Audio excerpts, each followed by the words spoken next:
If you recently picked up one of the brand new Google TV streamers and you're already having remote connection issues, I got a fix for you. Remotes disconnecting from streaming devices is a pretty common problem.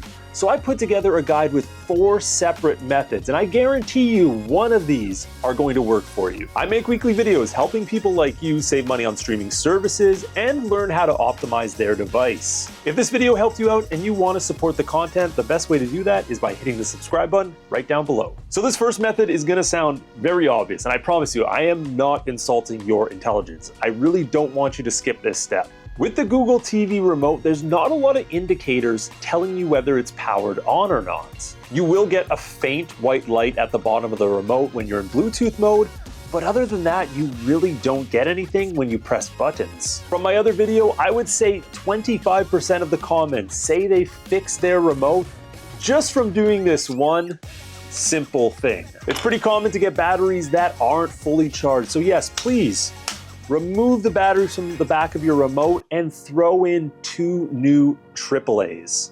Pop them back in, wait 30 seconds, and see if you can control your device now. Method number 2 is going to require that you have the Google Home app on your phone. Most people already set up their Google TV devices using their phone through the Home app, so you'll probably have it already. Open up the app, go to the device section, and then scroll down till you find your Google TV streamer.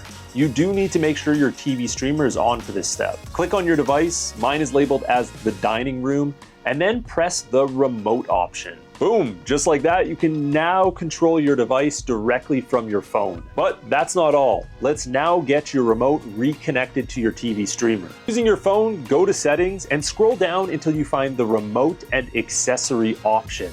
Click on it, now scroll down until you find your Google TV remote. Press on it one more time and click the Forget option. This is going to unpair your Google TV remote from your device. Now scroll up and press the Pair Device and Accessory option. Now on your streamer remote, press and hold down the back and home button at the same time. This will put it in pairing mode. Lastly, using your phone, scroll down and press on the Google TV remote. That is going to repair the remote and you should now be good to use it again. Now, if you haven't been able to access the settings menu because your device isn't set up yet, this step should work for you. On the back of your TV streamer, there's a lost remote button. Typically, if you press this, your remote will start to ring and you can go and find it. But it actually has one more purpose. If you hold down that button, you will see a Bluetooth menu automatically pop up on your Google TV streamer. Now all you have to do is follow the on-screen prompts, put your remote in pairing mode again by holding down the back and home button at the same time, and your device will automatically connect to the Google TV streamer remote now. This last and final method is for emergencies only. If nothing else will work, this is how you can connect the remote to your device. For this one, you need to go to Amazon and purchase an OTG cable and a keyboard remote with USB dongle. The OTG cable allows you to add a USB port to your Google TV streamer.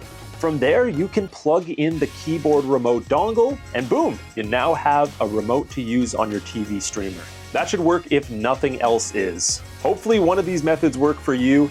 If you discover one that maybe I missed, let me know down below in the comments and I can add it in a future video update. Thanks for watching, guys. See you in the next one.